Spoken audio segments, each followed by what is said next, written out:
आज मैं आप लोगों के सामने कॉर्न की जो मक्का होता है कॉर्न उसकी रेसिपी शेयर करने जा रही हूँ। ये इतनी मज़ेदार है ये स्नैक्स कि आप कहीं घूमने जा रहे हो, ट्रेन में सफ़र कर रहे हो, 1-2 दिन के लिए बाहर जा रहे हो या फिर शाम की चाय के साथ या कोई मेहमान आ गए तो आप फटाफट से इसको तैयार कर सकते हो। और सबसे अच्छी बात ये है कि ये आप इमीडिएट तैयार करने के लिए ना आपको बेसन, ना ही मैदा, ना ही सूजी और ना ही आटा या पोहा किसी चीज़ की ज़रूरत नहीं है। तो इसके लिए मैंने ली है 1 कटोरी स्वीट कॉर्न। तो अगर आपको स्वीट कॉर्न नहीं मिलता है और नॉर्मल कॉर्न से बनाना चाहते हो तो उसके लिए भी मैं बताऊंगी, वो थोड़ी सी सख्त होती है तो उसके लिए थोड़ी सी ट्रिकी है वो।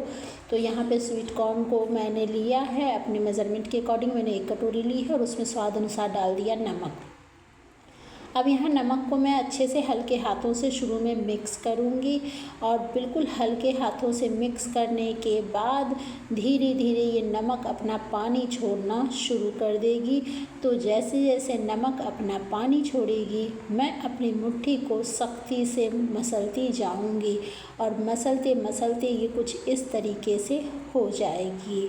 तो ये क्योंकि आपने नोटिस किया होगा कि स्वीट कॉर्न बिल्कुल सॉफ्ट होते हैं, वो ईज़िली हाथ से दब जाते हैं, वो हर पल ऐसा लगता है कि उबला हुआ है।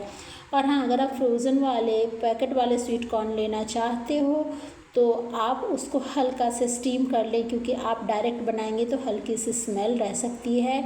और मैं तो यहाँ पे स्वीट कॉर्न फ्रेश ला करके फिर उसको निकाली हूँ। अब वही मैंने थोड़ी सी हल्दी डाली है, धनिया पाउडर और लाल मिर्च पाउडर। यहाँ पे आप चिली फ्लेक्स का भी इस्तेमाल कर सकते हैं। अब मैं इन सबको अच्छे से मिलाऊंगी।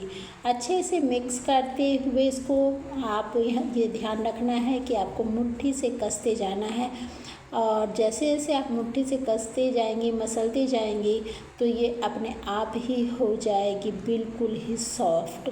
तो आप वीडियो के अंत तक बने रहना। अगर आपको वीडियो पसंद आए तो वीडियो को लाइक करना, शेयर करना और कमेंट सेक्शन में कमेंट करके बताना कि आपको मेरी ये रेसिपी कैसी लगी। और साथ ही साथ में अगर आप हमारे चैनल पे नए हो तो सब्सक्राइब करना मत भूलना। वहीं मैंने अदरक का छोटा सा टुकड़ा को भी ग्रेट कर लिया है बिल्कुल बारीक वाली ग्रेटर से। और यहाँ पे मैं ना लहसुन ना ही प्याज का इस्तेमाल कर रही हूँ। अगर आपको लहसुन प्याज ज़्यादा पसंद है तो आप इसमें बारीक बारीक काट के डाल सकते हैं। वहीं मैंने हरी मिर्च ली है, 2 से 3 ली है क्योंकि मेरी हरी मिर्च तीखी नहीं थी। और साथ ही साथ में मैंने डाला कसूरी मेथी। अब इन सबको हम अच्छे से मिक्स करेंगे। तो ये हमें ध्यान रखना है कि मुट्ठी को मसलते हुए ही हमें मिक्स करना है।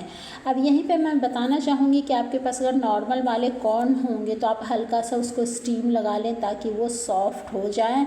और वो अगर ईज़िली नहीं मसलाते हैं तो आप उनको मिक्सर जार में पल्स मोड में 1 से 2 बार चला लें, ज़्यादा नहीं, 1 से 2 बार पल्स मोड में। अब यहीं मैंने 2 चम्मच भर के डाला है चावल का आटा। चावल के आटे का मैं मेज़रमेंट नहीं बता रही हूँ क्योंकि सभी चावल के आटे का अपना होता है। कुछ चावल ज़्यादा पानी सोखती है, कुछ कम सोखती है। तो आप अकॉर्डिंग टू कितना डालना चाहते हो, मतलब यहाँ पे इसको डो की तरह तैयार करना है, बस इस बात का हमें ख्याल रखना है। तो जैसे आप देख पा रहे हो कि मेरी स्वीट कॉर्न जो है बिल्कुल फ्रेश थी तो इसमें बिल्कुल भी पानी का छींटा नहीं देना पड़ा। कुछ कुछ चावल कम पानी सोखती है तो ज़्यादा आटा लग सकता है और कुछ कुछ स्वीट कॉर्न में कम पानी होते हैं तो आप हल्के से पानी के छींटे के साथ इसको डो की तरह तैयार कर दें।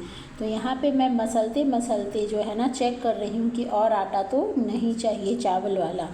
तो मैं यहाँ पे तैयार करके देखती हूँ और हमें नहीं लगता है कि इसमें और चाहिए तो मैं बिल्कुल ही, अगर थोड़ा बहुत आधा 1 चम्मच ऊपर नीचे हो तो आप डाल लें और मसलते मसलते इस तरीके से आप डो की तरह तैयार कर लें।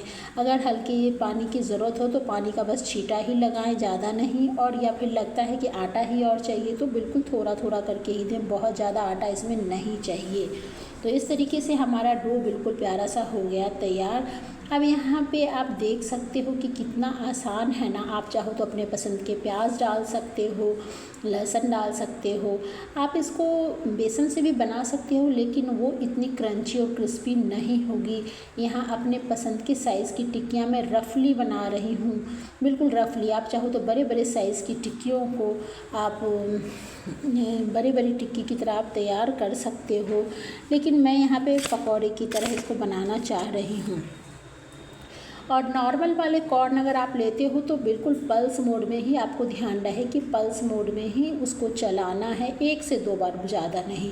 आप चाहो तो ऐसे चिकनी चिकनी टिक्की भी तैयार कर सकते हो, मैं हर तरीके से आपको बता रही हूँ। और यहाँ आपके पास जैसे धनिया की पत्ती हो या और भी वेजिटेबल्स हो तो आप वो भी बिल्कुल बारीक बारीक काट के डालें। बनने वाली है ये बहुत ही मज़ेदार और बहुत ही हेल्दी। मज़ेदार के साथ साथ ये हेल्दी भी बहुत बनने वाली है। यहाँ मैंने पहले से तेल गरम कर रखे थे, मैं इसको डीप फ्राई करके बना रही हूँ। आप चाहें तो इसको सैलो फ्राई या फिर तवे पे भी सेक सकते हैं।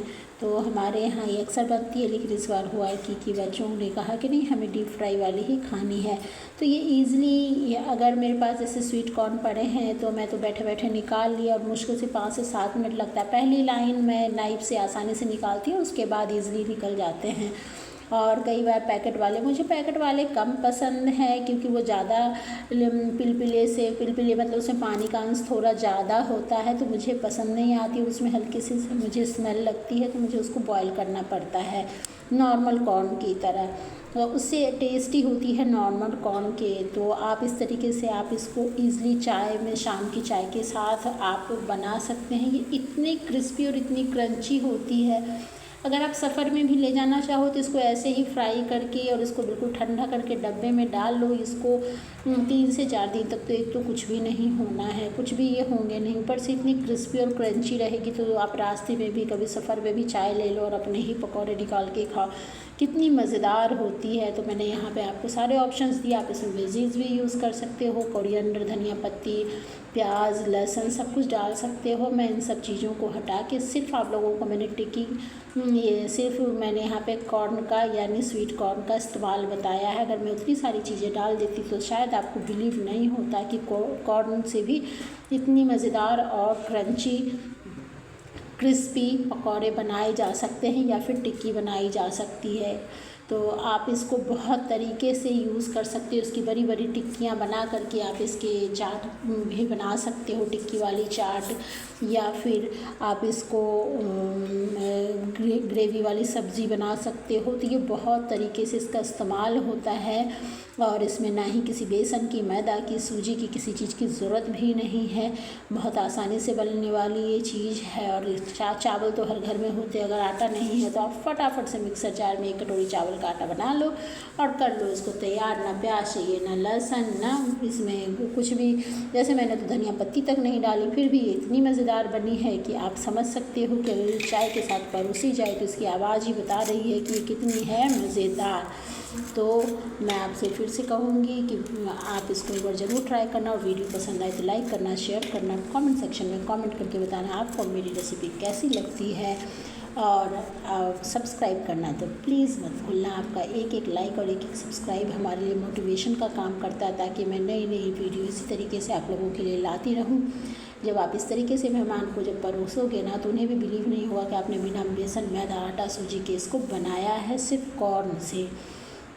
और मैं इससे ज़्यादा खुद ही क्या तारीफ़ करूँ। आप एक बार ज़रूर खुद बना के देखेंगे और फिर बताएंगे कि ये कितनी मज़ेदार बनी है। तो इस तरीके से फिर मिलते हैं अगले वीडियो में, तब तक के लिए बाय बाय।